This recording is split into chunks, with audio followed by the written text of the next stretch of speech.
Hi dears, നമസ്കാരം. എല്ലാവരും സുഖമായിട്ടിരിക്കുന്നു വിശ്വസിക്കുന്നു. കുറച്ച് ദിവസത്തിൻ്റെ ഇടവേളയ്ക്ക് ശേഷം ഞാൻ വീണ്ടും വന്നു കേട്ടോ. ഇന്നത്തെ റെസിപ്പി ബീട്രൂട്ട് വെച്ചിട്ടൊരു കേസരിയാണ്. വളരെ ഈസി ആയിട്ട് നമുക്ക് തയ്യാറാക്കിയെടുക്കാൻ കഴിയും. അതിനാവശ്യമായിട്ടുള്ള സാധനങ്ങൾ എന്തൊക്കെയാണെന്ന് നോക്കാം. ഞാനിവിടെ 1 കപ്പ് പഞ്ചസാര എടുത്തിട്ടുണ്ട്. അതേ കപ്പിൽ തന്നെ 1 കപ്പ് റവയും വേണം. പിന്നെ 1/2 കപ്പ് നെയ്യ് വേണം. അതുകൂടാതെ ഒരു മീഡിയം സൈസ് ബീട്രൂട്ട് വേണം. ആ ബീട്രൂട്ട് നന്നായി ഗ്രേറ്റ് ചെയ്ത് മിക്സിയിൽ വെള്ളം ഒഴിച്ച് അരച്ചെടുക്കണം. ഞാനിവിടെ ബീട്രൂട്ട് ഗ്രേറ്റ് ചെയ്ത് മിക്സി ജാറിലേക്ക് മാറ്റിയിട്ടുണ്ട്.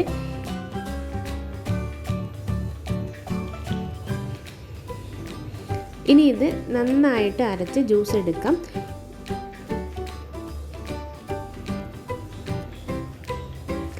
ബീട്രൂട്ട് ജ്യൂസ് ഇവിടെ റെഡിയായി. ഞാനിത് അരിച്ചിട്ടാണ് കേട്ടോ എടുത്തത്. ജ്യൂസിൻ്റെ അളവ് ഒരിക്കലും തെറ്റിപ്പോവരുത്. ഈ ഒരു കപ്പിലാണ് റവ എടുത്തത്, അതുകൊണ്ട് 2.5 കപ്പ് ജ്യൂസ് എന്തായാലും വേണം.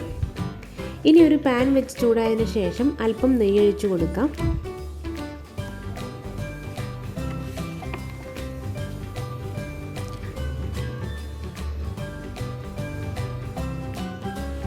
അതിലേക്ക് അണ്ടിപ്പരിപ്പ് ചെറിയ കഷ്ണങ്ങളാക്കി ചേർത്ത് നന്നായിട്ടൊന്ന് മൂപ്പിച്ചെടുക്കാം. ഞാനിവിടെ കാഷ്യൂവിൻ്റെ അളവ് ഞാനിവിടെ പറയുന്നില്ല, നിങ്ങളുടെ ഇഷ്ടത്തിനനുസരിച്ചിട്ട് കൂട്ടിയോ കുറച്ചോ എടുക്കാം. ഇതൊന്ന് ലൈറ്റ് ബ്രൗൺ കളർ ആയതിനു ശേഷം ഒരു ബൗളിലേക്ക് മാറ്റാം.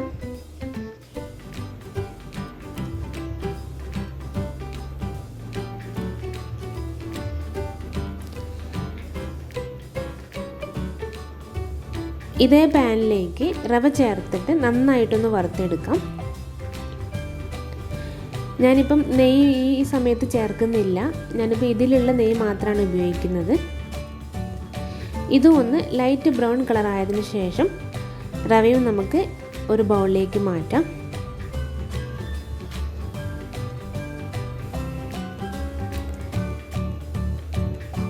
നമ്മുടെ റവയും നന്നായിട്ട് റോസ്റ്റായി ഒരു ബൗളിലേക്ക് മാറ്റി.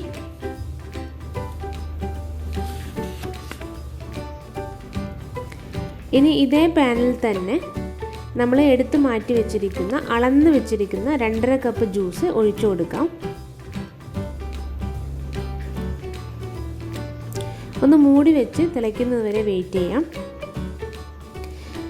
ഇവിടെ ഇപ്പോൾ നന്നായിട്ട് തിളച്ച് വന്നിട്ടുണ്ട്.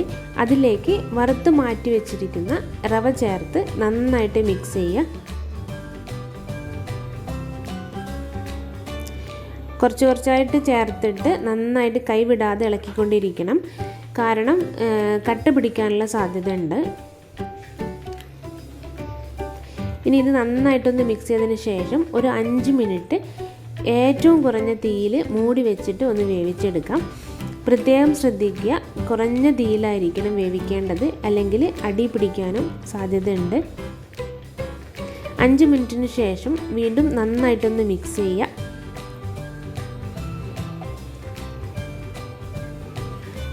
ഒരു ടീസ്പൂൺ നെയ്യ് കൂടെ ചേർത്തിട്ട് ഒന്ന് മിക്സ് ചെയ്യാം.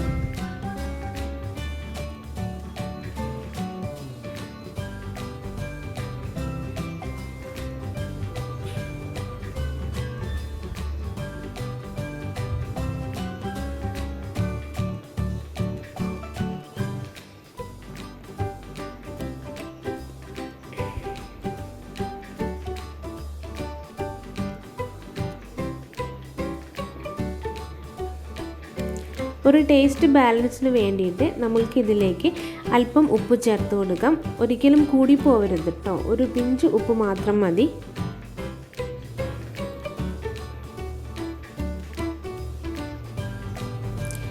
ഇനി ഇതിലേക്ക് പഞ്ചസാരയാണ് ചേർത്ത് കൊടുക്കേണ്ടത്. പഞ്ചസാര ചേർക്കുന്നതിന് മുൻപേ നിങ്ങൾ ഒരു കാര്യം ഉറപ്പുവരുത്തുക, റവ നന്നായിട്ട് വെന്തതിന് ശേഷം മാത്രമേ പഞ്ചസാര ചേർക്കാൻ പാടുള്ളൂ. ഇത് നന്നായിട്ടൊന്ന് മിക്സ് ചെയ്തതിന് ശേഷം പഞ്ചസാരയൊക്കെ നന്നായിട്ട് മെൽറ്റ് ആവണം. അതുവരേക്കും നമുക്ക് ഇതിങ്ങനെ ഇളക്കിക്കൊണ്ടിരിക്കാം. പഞ്ചസാരയൊക്കെ നന്നായിട്ട് മെൽറ്റ് ആയതിനു ശേഷം ബാക്കിയുള്ള നെയ്യ് കൂടെ ഇതിലേക്ക് കുറച്ചായിട്ട് ചേർത്ത് കൊടുക്കാം.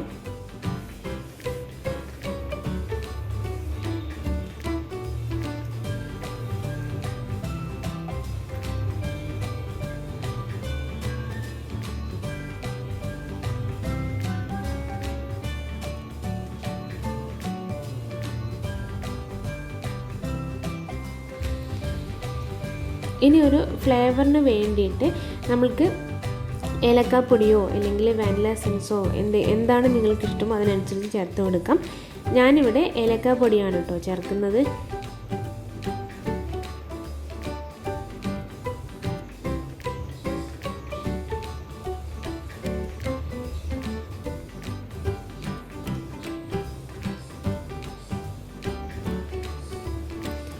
ഏലക്കാപ്പൊടിയും കൂടെ ചേർത്തപ്പം നമ്മുടെ കേസരി ഇവിടെ റെഡിയായി. ഇനി ഇതിലേക്ക് നമ്മൾ വറുത്ത് മാറ്റി വെച്ചിരിക്കുന്ന അണ്ടിപ്പരിപ്പ് കൂടെ ചേർത്താൽ നമ്മുടെ ബീറ്റ്റൂട്ട് കേസരി ഇവിടെ റെഡിയായി.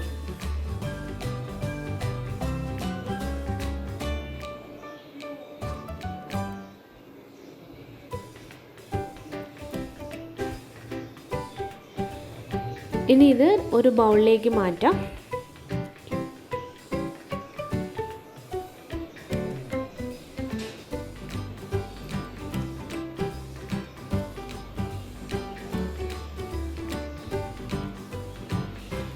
ഇതാ ഞാനിവിടെ ഒരു ബൗളിലേക്ക് മാറ്റിയിട്ടുണ്ട്. അപ്പം ഇന്നത്തെ വീഡിയോ ഇത്രയേ ഉള്ളൂ. അപ്പം ഈ കേസരി നല്ല ടേസ്റ്റാണ് കേട്ടോ. എല്ലാവരും ഒന്ന് ട്രൈ ചെയ്ത് നോക്കണം. എപ്പോഴും പറയുന്ന പോലെ വീഡിയോ ഇഷ്ടമായാൽ ലൈക്ക് ചെയ്യാനും ഷെയർ ചെയ്യാനും മറക്കരുത്. പിന്നെ ആരെങ്കിലും സബ്സ്ക്രൈബ് ചെയ്യാതെ കാണുന്നുണ്ടെങ്കിൽ ഒന്ന് സബ്സ്ക്രൈബ് ചെയ്ത് സപ്പോർട്ട് ചെയ്യാനും മറക്കരുത് കേട്ടോ. അപ്പം ഇത്രയേ ഉള്ളൂ. നന്ദി, നമസ്കാരം.